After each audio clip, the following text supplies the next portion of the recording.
मराठा आंदोलक आक्रमक झालेले पाहायला मिळतात नरिमन पॉइंट वरती। आता जर आपण बघितलं तर सर्व मराठा बांधव जे आहेत ते समुद्रात उतरलेले पाहायला मिळतात। या ठिकाणाहून विधानसभेचे सभापती राहुल नार्वेकर यांची गाडी गेली होती, ती गाडी मराठा बांधवांनी अडवली होती, मात्र पोलिसांनी ती गाडी या ठिकाणाहून सोडून दिलेली आहे। मराठा बांधव आपल्याबरोबर आता समुद्रात उतरले, गाडी अडवली होती।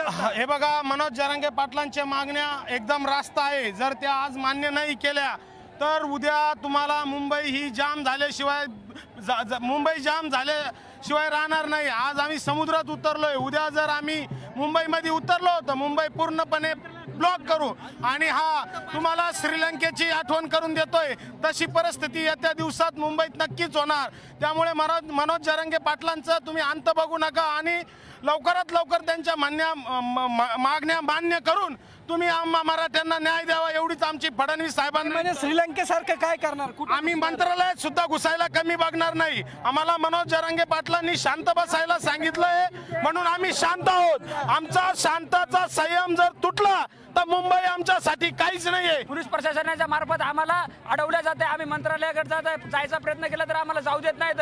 पाटलांचा आदेश आला नाही म्हणून आम्ही शांत आहेत। ज्या दिवशी पाटलाचा आदेश येईल त्या दिवशी आईची शपथ घेऊन सांगतो, एक मराठा एका मंत्र्याचा नाही जर घरात घुसून आरक्षण तुमच्याकडून घेऊ म्हणजे घेऊ। फडणवीस सरकारला विनंती आहे, आता हे अंत पाहणं बंद करा।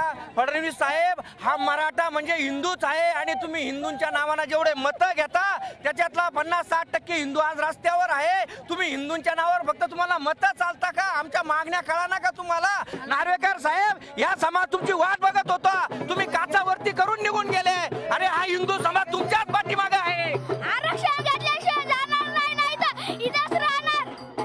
500 किलोमीटर आलं। कॅमेरा आदर्श कटकेचा सागरावर साम टीव्ही मुंबई। आता isakal.com आहे देशातील नंबर 1 ची मराठी न्यूज वेबसाईट।